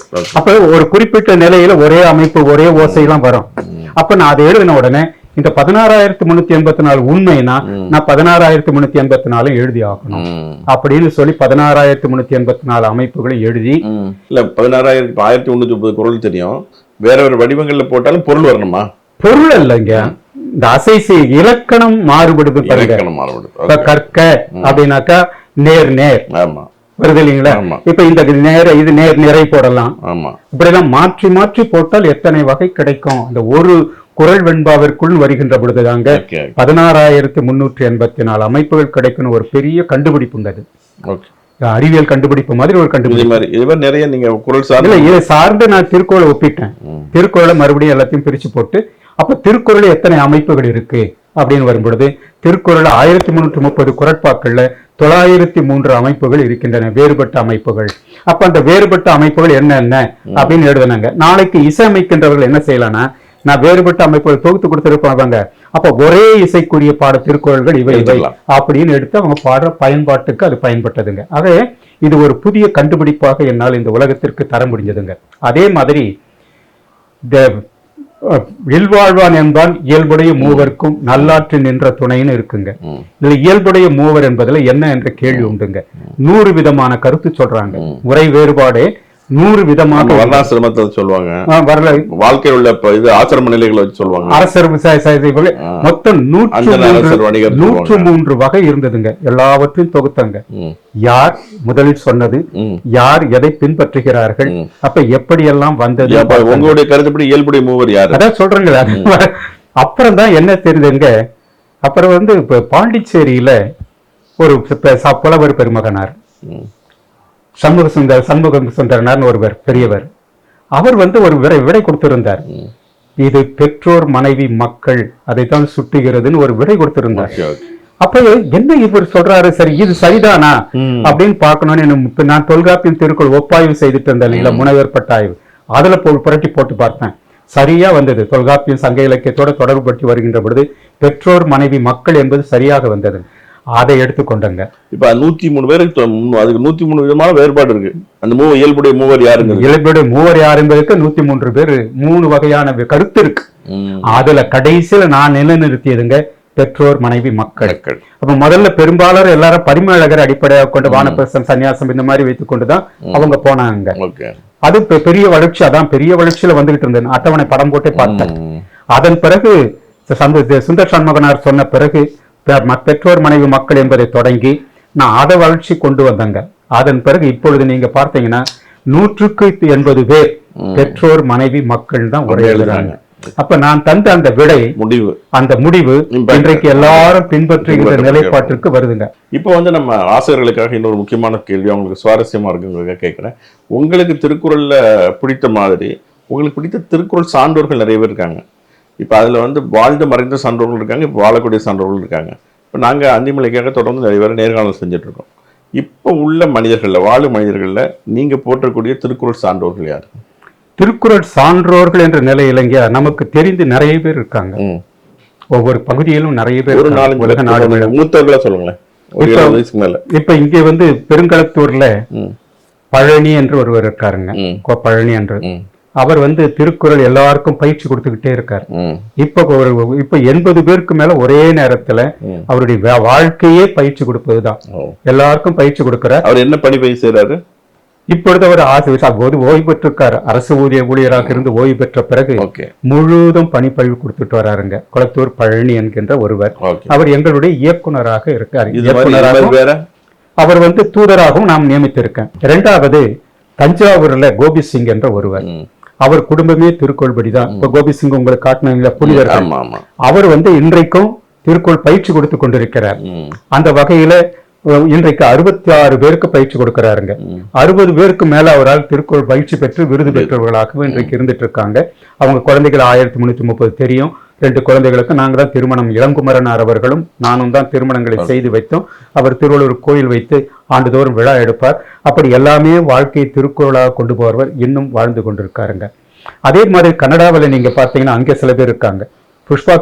முனைவர் புஷ்பா கிருட்டி என்று சொல்லி பல சாதனைகள் செய்த பெண்மணியா இருக்காங்க. தஞ்சாவூர்ல இவர் இருக்கார். திருச்சியில ஒரு பள்ளி ஆசிரியர் தாமரைன்ட்டு எனக்கடுத்த ஆய்வில் மிக ஆழமான நுட்பமாக ஆய்வை செய்யக்கூடிய ஒரு சாதனை பெண்மணினா முனைவர் தாமரைன்னு எங்க இருக்காங்க இருக்காங்க. அவங்க? திருச்சியில இருக்காங்க. இந்த கல்லூரியா பேராசிரியர்? இல்ல, இது பள்ளிக்கூடத்துல ஆசிரியராக இருக்காங்க. ஓகே. ஆனா பெரிய ஆராய்ச்சி நூல்கள் எங்களோட இணைந்து பல பரிசுகளை, விருது பரிசுகளை பெற்றவங்க. இப்ப உடனே தமிழ் புத்தாண்டு எது அப்படின்னு ஒரு போட்டி வைத்தோம் 10,000 ரூபாய்க்கு. அதுல அவங்க தான் நிறைய எழுதி 200 பக்கத்துல ஒரு நூல் கொண்டு வந்து ஒரு கட்டுரையை 200 பக்கத்துல எழுதி அதில் 10,000 ரூபாய் பரிசு அவங்க வாங்கினாங்க அந்த காலகட்டத்துல.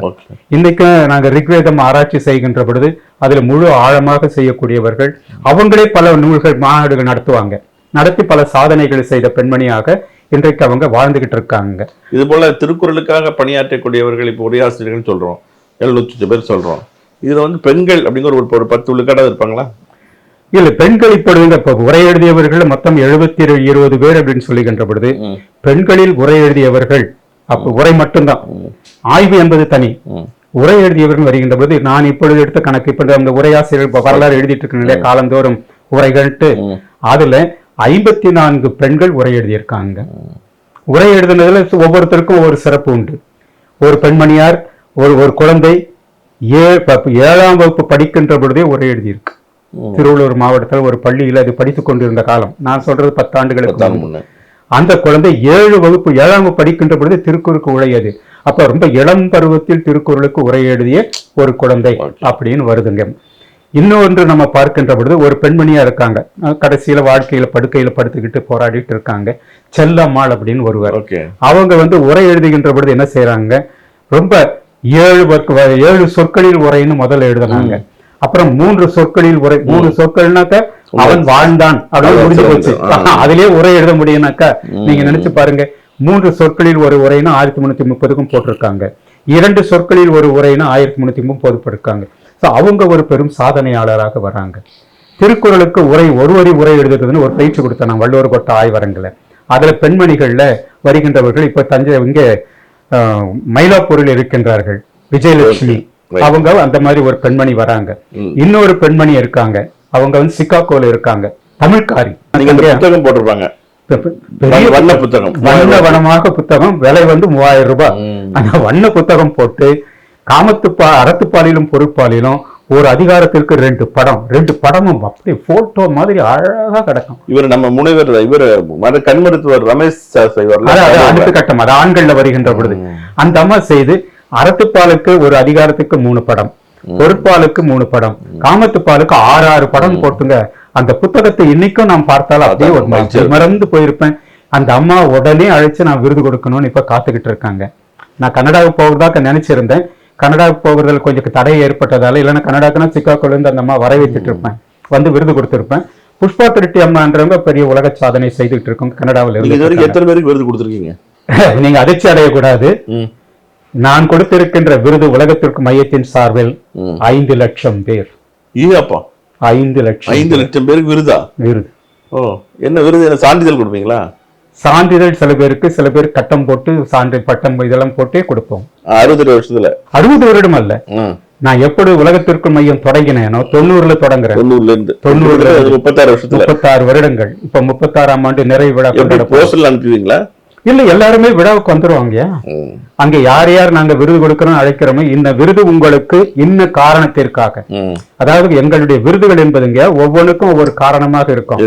அந்த காரணத்தை நீங்க உரை எழுதினீங்களா, உரையாசிரியர் சார்ந்த ஒரு விருது. ஆய்வு செய்தீங்களா, ஆய்வு சார்ந்த ஒரு விருது. பரப்புறீங்களா, பரப்பு சார்ந்த ஒரு விருது. அப்படி என்று கொடுப்பாங்க. அந்த 5 லட்சம் பேர் பட்டியல் நீங்க வச்சிருக்கீங்களா? ஏறத்தாழ இருக்கவங்க. ஏன்னா அதுல முக்கியமானது பள்ளி மாணவர்கள். அடுத்த கட்டத்தில் வந்தோம்னா 5 லட்சம் பேர் பரிசு கொடுத்துருக்கீங்க. திருக்குறள் சார்ந்தவர்கள் கிட்டத்தட்ட 130 பேர் சொல்றீங்க. திருக்குறள் புனிதர்கள் அப்படின்னு 10 பேர் சொல்றீங்க. 7 பேர். திருக்குறள் தூதர்கள் நிறைய பேர், 33 பேர் இருந்தாங்க. 33 பேர். இப்ப எல்லாரும் இருக்காங்களா? இல்ல, ஏறத்தாழ 33 பேர்லயும் ஏறத்தாழ 28 பேருக்கு மேல இறந்துட்டாங்க. ஐயா, திருக்குறள் சார்ந்து நீங்க நிறைய மாநாடுகள் நடத்தியிருக்கீங்க. இப்ப திருக்குறள் மருத்துவ மாநாடு, திருக்குறள் சட்டவியல் மாநாடு, அதெல்லாம் அது என்ன? எப்படி இப்ப திருக்குறள் சட்டவியல் மாநாடுனா ஒரு மாநாடு நடத்துற அளவுக்கு அதுல விஷயங்கள் இருக்கா? எப்படி நடத்துவீங்க அந்த மாநாடுகள்லாம்? ஐயா, அது உலக திருக்குறள் மையம் என்ற அமைப்பு தொடங்கிய பிறகுங்க ஒரு கட்டத்துல எல்லா திருக்குறள் இருக்கிற சட்டவியல் சிந்தனைகள், மருத்துவ சிந்தனைகள், மேலாண்மை சிந்தனைகள், பொது உடைமை சிந்தனைகள், உலக சாதனைகள், இந்த மாதிரிலாம் கோணங்கள்ல மாநாடு நடத்தணும் என்பதை நான் ஒரு திட்டமிட்டேங்க முதல்ல.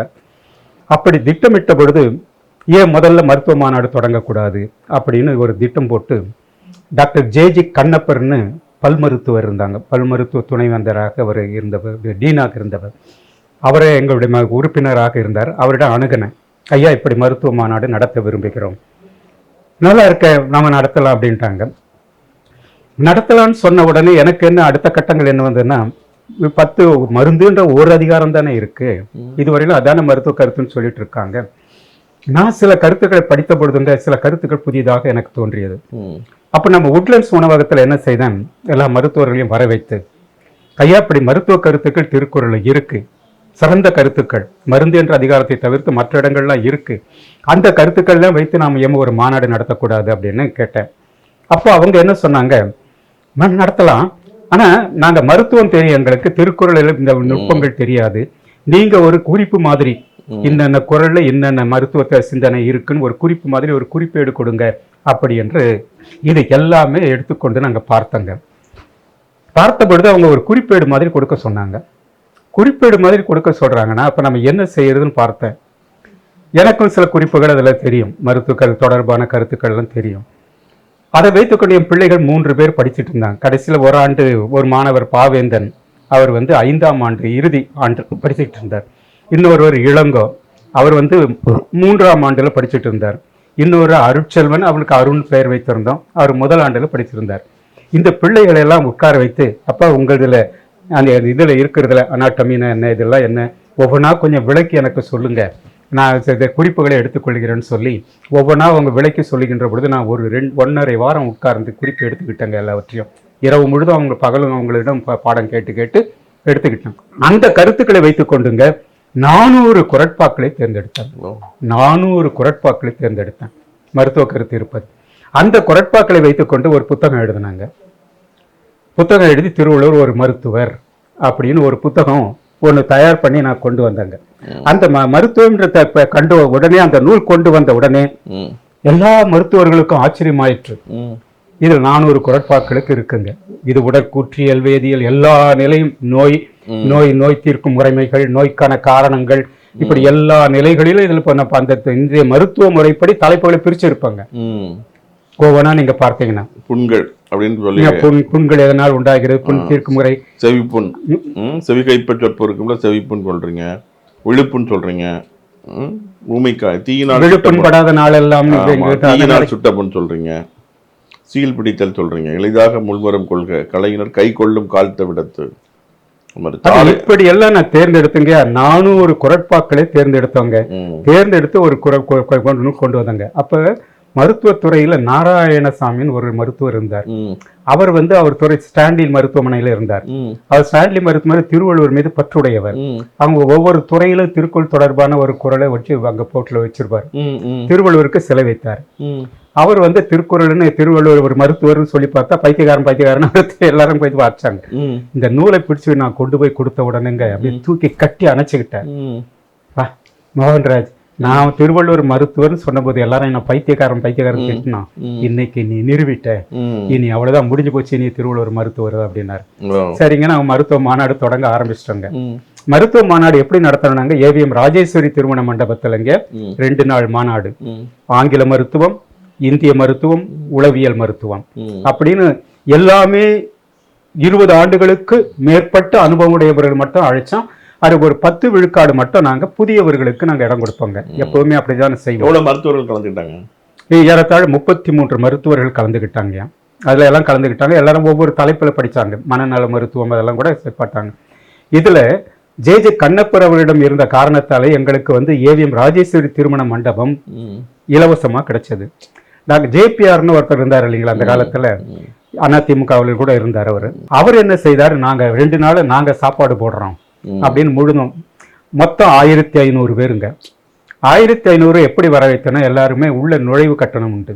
50 ரூபாய், 100 ரூபாய், 250 ரூபாய், 500 ரூபாய், 1000 ரூபாய் நுழைவு கட்டணம். அதுக்கேற்ற மாதிரி நாற்காலி உட்கார வைத்துருவோம். அப்படி 1500 பேர் வந்தாங்க. எங்களுக்கு 3.25 லட்சம் அன்றைக்கு செலவுங்க. இப்போ 3.25 என்பது 35 லட்சம். அந்த மாநாடு நடத்தணும். 1997ங்க, 95 அந்த மாநாடு ஏவிஎம் ராஜேஸ்வரி திருமணம். அந்த மாநாடு பெரிய பரபரப்பை உண்டாக்கியதுங்க. பரபரப்பு உண்டான கடைசியில் மருத்துவர்கள் எல்லாரும் கூடி நாங்கள் யார் யாரோ மருத்துவர்கள் என்று நாங்கள் கூறிக்கொண்டிருந்தோம். இப்பொழுது நாங்கள் புரிந்து கொண்டோம், திருவள்ளுவர் தான் எங்களுக்கு முன்னோடியான மருத்துவர். ஆகவே எங்களுடைய மருத்துவத்துறை இடங்களிலெல்லாம் நாங்கள் திருவள்ளுவர் படத்தையும் திருக்குறளையும் தான் இனி வைப்போம் அப்படின்னு கடைசியில் ஒரு முடிவு எடுத்தாங்க. அது பல இடர்பாடுகளுக்கிடையே இந்த மாநாடு நடந்தது. சாதாரண மாநாடு இல்லைங்க. எங்கள் துறையில் இருந்த ஒரு பெரிய பேராசிரியர் அவங்களுக்கு வேண்டியவர்கள் என்ன செய்தாங்க, ஒரு துணைவேந்தருக்கு ஒரு கடிதம் மடல் எழுதிட்டாங்க. என்ன மடல்? திருக்குறளில் இல்லாததையெல்லாம் இருப்பதாக சொல்லி இவர் பொய் சொல்லி பல்கலைக்கழகத்திற்கு மிக பெரும் அவமானத்தை உண்டாக்க நினைக்கிறார். உடனே இந்த மாநாட்டை தடுத்து நிறுத்துங்கள்னு துணைவேந்தருக்கு போயிட்டுருங்க. துணைவேந்தர் என்ன அழைத்தார். ஐயா வாங்க, என்ன மாநாடு நடத்த போறீங்க, எப்படி நடத்துறீங்க, என்ன செய்யுங்க, எல்லாத்தையும் விளக்கி சொன்னேன். இல்ல உங்களை பற்றி ஒரு கடிதம் வந்திருக்கு அப்படின்னாரு. என்னங்க அப்படின்னு. நீங்க திருக்குறள் இல்லாதெல்லாம் இருக்கிறதாக சொல்லி மாநாடு நடத்துறீங்களா, அதனால பல்கலைக்கழகத்துக்கு அவமானம் ஏற்படுத்த போறீங்க, அதனால தடுத்து நிறுத்துங்கன்னு அப்படி வந்திருக்கு செய்தி, இந்த கடிதத்துக்கு என்ன சொல்றீங்கன்னாரு. நான் உடனே சொன்னேன், ஐயா நான் இல்லாத சொல்ல வந்தவன் அல்ல. இது நடத்த போற மாநாடு மிகப்பெரிய மாநாடு, உலகத்திலே மிகப்பெரிய மாநாடு, இதுவரை நடக்காத மாநாடு. நான் நடத்திய பிறகும் கூட யாரா இருந்தவன் நம்ம அவ்வளவு பெரிய மாநாடு நடத்த முடியாது. பத்திரிகைலாம் நீங்க பார்த்துருப்பீங்க, எல்லாம் செய்தி நடப்பதை பற்றி செய்தி வந்துட்டு இருக்கு. அப்படி ஏதாவது ஒரு கட்டத்தில் என்ன இந்த மாநாட்டால் பல்கலைக்கழகத்துக்கு குறை வரணும்னா நான் இன்றைக்கே எழுதி கொடுத்துட்றேன், நான் பல்கலைக்கழகத்தை விட்டு நீங்குகிறேன்னு எழுதி கொடுத்துட்றேங்க அப்படின்னு. இல்லை நீ எச்சரிக்கையா பார்த்துக்குங்க, நான் உங்கள் மீது நடவடிக்கை எடுக்கிற மாதிரி போகாதீங்க அப்படின்ட்டாங்க. இப்படி இருக்கு பாருங்க. அதன் பிறகு 2வது கட்டம் இவங்க அவங்க வேற வழி அவர் சொல்லலை என்ன உடனே, அவர் ஒத்துக்கலை என்ன உடனே, இவங்க எல்லாம் எங்களுடைய மருத்துவர்கள் யார் யாரோ அவங்கள்ட்டலாம் போயிட்டு அதுல இல்லாதெல்லாம் மோகன்ராஜ் போய் சொல்லிட்டு கிடக்கிறார், நீங்களும் போகாதே, போய் வீணாக்காதீங்க, அதெல்லாம் போகாதீங்கன்னு சொல்லி எல்லார்ட்டையும் சொல்லிட்டு இருந்தாங்க. அப்போ ஒரு மருத்துவர்கிட்ட போகும்போது அவர் எனக்கு தொலைபேசி தொடர்போடு சொல்லிட்டார், ஐயா இப்படி மருத்துவரிடம் எல்லாரிடமும் போயிட்டு இருக்காங்க, அவங்க எல்லாத்தையும் தடுப்பாங்க போல தெரியுது, எச்சரிக்கையாக இருங்கன்ட்டாங்க. சரின்னு பார்த்துட்டோம். அப்படியும் கடந்து போய் அடுத்த மாநாடு நடக்க போகுதுங்க. மாநாடு நடக்கும் பொழுது வெங்கட்ராமன் அப்ப துணை இவராக இருந்தார், ஜனாதிபதியாக இருந்தவர். அவர் அதான் நாங்க மாநாடு தலைமை தொடங்கி வைக்க வச்சிருக்கோம். இவங்க என்ன செய்திருக்காங்க, வெங்கட்ராமன் அவங்க எல்லாம், இவர்கள் விடுதலை புலிகளுக்கு வேண்டியவர்கள், மருத்துவம் என்ற பெயரில் விடுதலை புலிக்கு ஆதரவான மாநாடு நடத்துகிறார்கள், ஆகவே அந்த நேரத்தில் எந்த நேரத்திலும் கைகலப்பும் போராட்டமும் நடக்கலாம் அப்படின்னு சொல்லிட்டு வெங்கட்ராமனுக்கு போன் பண்ணி, நீங்க வராதிங்க, இது ஏதோ பெரிய வேற மாதிரி நடக்குது இந்த மாநாடு அப்படின்னு சொல்லிட்டாங்க. நாங்க துறைக்கு போறோங்க, எல்லாம் போலீஸ் வண்டியா நின்று நிக்கிறாங்க. என்னங்கய்யா என்ன இதுன்னு. இல்லைங்க, நீங்க ஏதோ விடுதலை புலிகளுக்கான ஆதரவு மாநாட்டை நிறுத்த சொன்னாங்க, அதனால நாங்க மாநாட்டை முதல்ல என்ன நடக்குதுன்னு பாக்குறதுக்காக வந்திருக்கோம், ஏதாவது அசம்பாவிதம்னா நாங்க உடனே நிறுத்திடுவோம் மாநாடு. நாங்க ஐயா அப்படியெல்லாம் ஒண்ணும் இல்லைங்க, நாங்க நடத்துறது மருத்துவ மாநாடு தானங்க, திருக்குறளும் மருத்துவ மாநாடுன்னு. இல்லை நீங்க நடத்துங்க அப்புறம் பாத்துக்கிறேன்ட்டாங்க. அப்ப வெங்கட்ராமன் ஐயா வரல. இவங்க கடைசி முயற்சி அந்த முயற்சியும் எடுத்தாங்க. அதாவது இந்த மாநாடே நடக்கக்கூடாது, துணைவேந்தர்கிட்ட ஒரு பக்கம், டாக்டர் மருத்துவரிடம் போய் சொன்னது ஒரு பக்கம், கடைசியில இவங்க வேற தடுக்க முடியாது, விடுதலை புலிகளுக்கு ஆதரவு மாநாடு அப்படின்னு போட்டுங்க. இதை தடுக்க நினைச்சாங்க. மாநாடு நடந்ததுங்க, எல்லா பத்திரிகைகளும் செய்தி பெரிய அளவுல வந்ததுங்க. அப்ப நான் எங்க துணைவேந்தரிடம் இந்த நூலை எடுத்துக்கிட்டு போனேன். ஐயா இதுக்கு ஒரு அணிந்துரை, நீங்க என்னுடைய தலைவர், நீங்க நான் வாழ்கின்ற இந்த பல்கலைக்கழகத்துக்கு நீங்க தலைவர், இதற்கு ஒரு அணிந்துரை மொழி வேணும். அப்போ அவர் என்ன சொன்னாரு, நான் மட்டும் அணிந்துரை தருவதானா நான் தருகிறேன் அப்படின்னாரு. இல்லைங்க, இது மருத்துவ மாநாடு, மருத்துவத்துக்காக நான் எழுதினது 10 குறள்கள் அல்ல, 400 குறள்களை கண்டுபிடிச்சு எழுதியிருக்கேன், இன்றைய மருத்துவ முறைப்படி எழுதியிருக்கேன். எனக்கு மருத்துவர்கள் இதற்கு அணிந்துரைகள் தரணும், ஒரு 6-7 பேர்கிட்ட நான் அணிந்துரை வாங்க இருக்கணும், அப்படின்னா நான் தரமாட்டேன்ட்டேன். சரிங்க வணக்கங்க நான் வரேங்கன்னு சொல்லிட்டு வந்துட்டு அப்புறம் எல்லாத்தையும் வாங்கினாங்க. அப்போ இந்த மாநாடு நடத்துகின்ற பொழுது எத்தனை இடர்பாடுகளை நான் சந்தித்திருப்பேன்னு கொஞ்சம் பாருங்க. அந்த வகையில் தாங்க ஒரு பெரிய மலர் கொண்டு வந்தோம். அந்த மலரே இன்றைக்கு 3 நூல்களாக கொண்டு வந்திருக்காங்க. திருவள்ளுவர் மருத்துவர் பகுதிக்கு 2, 3, 4, இது நம்பர் 1. அதே மாதிரி நீங்கள் இப்போ நிறைய புத்தகங்கள் இங்கே வச்சுருக்கீங்க, உங்கள் வீட்டில் இல்லத்தில் ஏராளமான புத்தகங்கள் வச்சுருக்கீங்க, இங்கு சில புத்தகங்கள் வச்சுருக்கீங்க, அதை கொஞ்சம் காமிச்சு விளக்கம் சொல்லிட முடியுமா? ஐயா ஒவ்வொன்றும் நம்ம பார்த்தாங்க. ஒன்று முதல்ல திருக்குறள் நினைவாற்றல் பயிற்சிகள் என்ற ஒரு நூலுங்க. இப்போ கன்னியாகுமரியில் நடைபெற்ற திருவள்ளுவர் சிலை திறப்பு விழாவின் பொழுது அப்பொழுது கலைஞர் அங்கே என்னை அழைத்திருந்தாங்க. முதல்ல ஒரு குழு என்னை வராதபடி இருப்பதற்கு முயற்சி செய்தார்கள். அப்ப கலைஞர் கேட்டார், அவர் இல்லாம மற்றது இல்லை, அதனால அவரை முழுமையாக போடுங்க, அவர் என்ன சொல்றாருன்னு கேளுங்க, எங்கிட்ட சொல்லுங்க, அது அப்படியே நிறைவேற்றணும் மாநாட்டில் அப்படின்னு சொல்லிட்டாரு. அப்போ நான் 22 குழந்தைகளுக்கு முற்றுதல் பயிற்சி கொடுத்து, அப்போ முதல் வந்து பயிற்சி அவரிடம் பொறுப்பை ஒப்படைச்சிருங்க, அவரை எல்லாத்தையும் பார்த்து கொள்வார்னு முத்தமிழறிஞர் டாக்டர் கலைஞர் சொல்லிட்டாருங்க. மாநாடு நடக்குது. மாநாட்டு அழைப்புதழில் முதற் பக்கம் அந்த சட்டமன்றத்தினுடைய தலைவர் அவர் படத்திறப்புகளை வைத்து புத்தகங்களை திறந்து வைத்து அவர் கலைஞர் தலைமையில் அவர் தான் பேசுறது முதல் கட்ட நிகழ்ச்சிங்க. அவர் தான் மாநாடு தொடங்கணும். அப்போ டாக்டர் கலைஞர் அவர்கள் என்ன சொல்லிட்டாங்க, இல்லை மோகன்ராஜ் தான் மாநாட்டை தொடங்கி வைக்கணும், ஆக அவர் நிகழ்ச்சி தான் முதல், நான் வந்து மேடையில் இருக்கிறவங்க வேண்டான்னு சொல்லிட்டு என்ன மாநாடு தொடங்கி வைக்கிற மாநாட்டை தொடக்கமே நான் தான் செய்திருப்பேன். இப்போ 25வது ஆண்டு மலர் போட்டாங்க பாருங்க, அதில் 13 பக்கம் என்னுடைய கட்டுரை வருதுங்க, எப்படி அந்த மாநாட்டை நான் தொடங்கினேன் அப்படின்னு. இன்னைக்கு அந்த சான்றுகள் அங்கே இருக்குங்க, எப்படி என்ன கலைஞர் தூக்கி பிடிச்சார் அப்படின்றதுல அப்படி வந்தது. அப்போ அது முடிந்த உடனே நான் என்ன செய்தேங்க, இந்த குரல் பரிசு அறிவித்தார். ஆண்டுதோறும் அவங்களுக்கு மாதந்தோறும் 1000 ரூபாய் வீதம், அவங்க வாழும் காலம் வரையிலும் 1000 ரூபாய்னு குரல் பரிசு அறிவித்தாருங்க. இப்போ நான் நடத்தின நிகழ்ச்சி தான் மாலையில் முதல் எல்லா பக்கங்களும் முதல் நாள் வந்து அவருடைய உரை இதை மட்டும்தான் வந்ததுங்க. அதுக்கப்புறம் இப்போ நம்ம இப்போ தமிழ்நாடு ரூபாய் தான் இப்போ உயர்த்தி கொடுக்குறாங்க. இப்ப 15,000 ரூபாய் கொடுத்துருக்காங்க. இப்போ வாழும் காலம் வரைக்கும் அவர் வந்து சொன்னது 1000 ரூபாய் வாழும் காலம் வரையிலும் கொண்டு வந்தாருங்க. இப்போ எப்படி கொடுக்குறாங்க?